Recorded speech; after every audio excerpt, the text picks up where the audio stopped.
I hope this video helps. Please check out the playlist, Evidence for Christianity, Evidence for the Bible, End Times, and the Book of Revelation.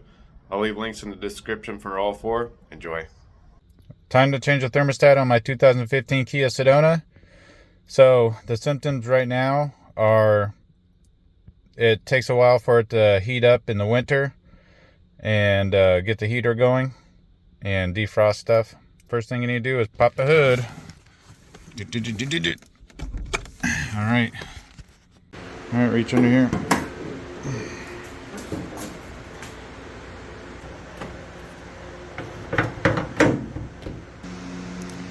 So going in here, your thermostat is right behind this thing. So you got 3 bolts holding this on to there.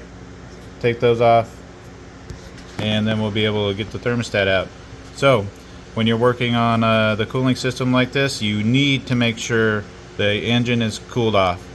You will burn yourself, or there will be pressure on the system if you don't. So when changing the thermostat, you're supposed to drain the radiator fluid out, and there's a plug in the bottom corner of the radiator that you can open up to do that. If you want to drain it from there and drain it all out, go for it. I'm not going to do it that way because I just want to get this done. And also I don't want to drain all my fluid out, so I'm just going to go ahead and take the thermostat out and drain it from here. It does get a bit messy, and you do need to make sure you clean everything, wipe everything off after you're done. Get all that radiator fluid wiped off your engine and components that it may drip on. Jack the car up so I can get a bucket under there because I don't have one of those big flat containers. So if you got a big flat one that can get under the vehicle, that's even better. So I'll be jacking up from here between these 2 notches behind the front tire, and I'll be doing that on both sides and then putting jack stands there to hold it up. So before you go jacking the car up, you need to set the emergency brake. Done. So I got my jack stands right there on both sides. Then I put my jack right there just in case something fails and it drops. That jack should keep it from crushing me. So I would typically have a valence cover or air deflector, whatever you want to call that thing, spoiler, right here, but I've already removed it because it kept getting caught on curbs when I parked the car. So you can watch that video. I made a video on that if you want to know how to take this cover that guards the bottom. So now we have this on both sides to take out, and then these bolts, and these are 10mm bolts, so I'm going to take them out now. So to take this off, you need a little Phillips head screwdriver, and then unscrew this. You have to hold on to this part to get it to unscrew. There we go.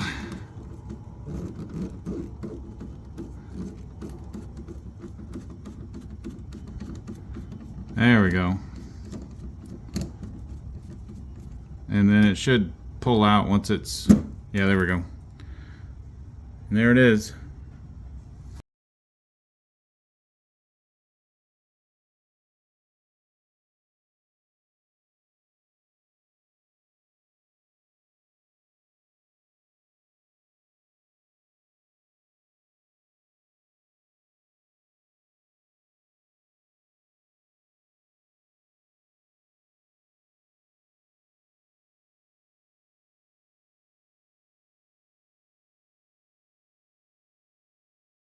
I'm just going to go ahead and start taking the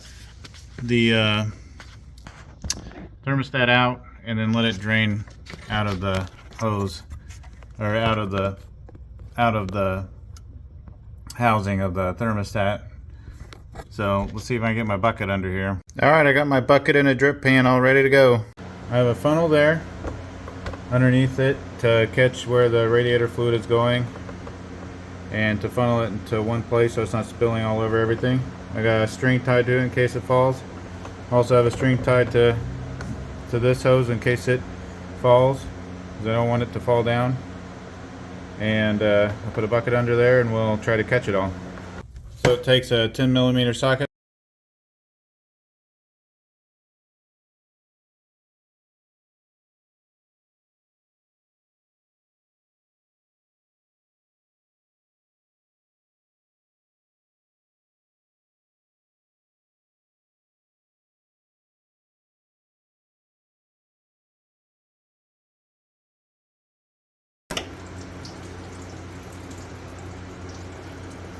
Alright, starting to come out.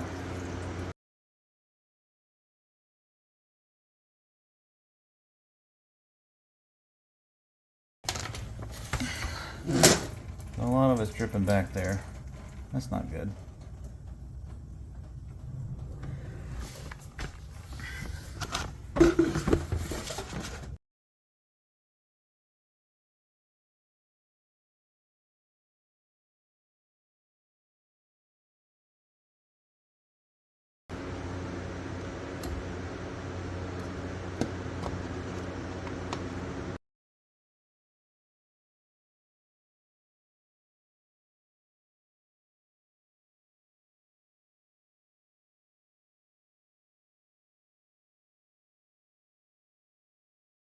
Alright, so there's the old thermostat. It's still draining. You can also go ahead and just pop the thermostat loose and it'll drain more.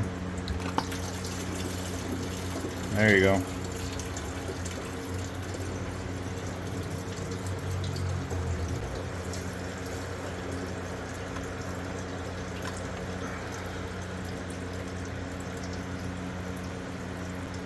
So this is what the thermostat looks like.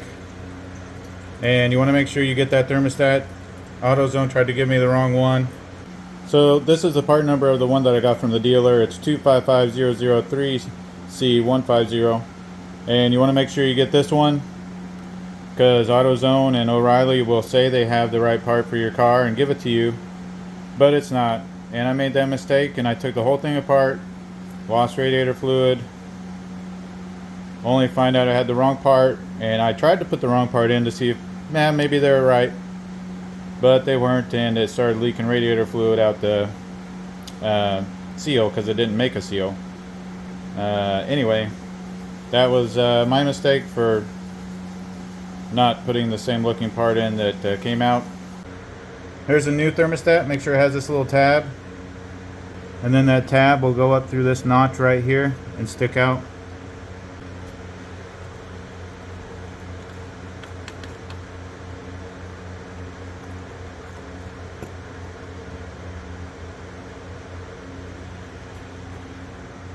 Alright, just like that.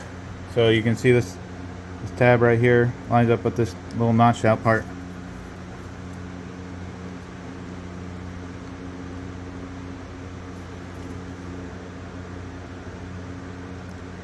And it fits right in it.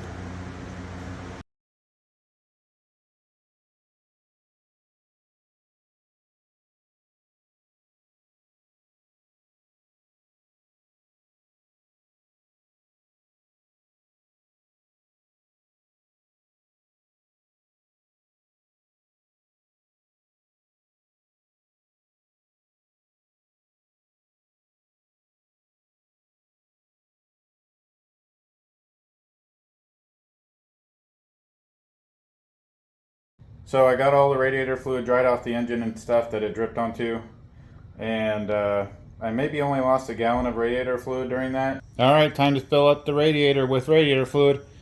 Make sure you get a funnel.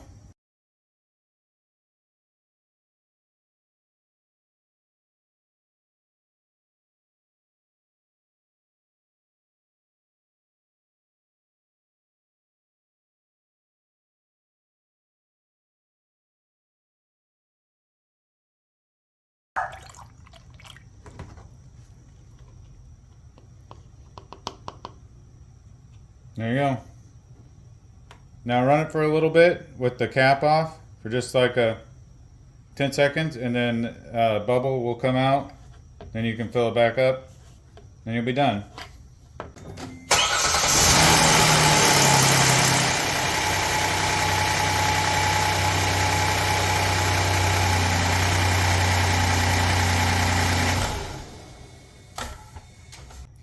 So the air doesn't seem to have gotten too much in there. I'm going to go ahead and close it up and run it and see how much fluid we need to put in the reservoir, top that off, and then we're pretty much done.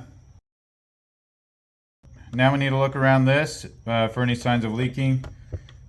Hey, if you have any questions, just leave them in the comments. And if you want to connect with me, I have a public group on MeWe called Share Your Trade. I'll leave a link of that in the description. And if you want to support my channel, just join Robinhood through a link that I'll leave in the description and we'll both get a free stock. Thanks for watching.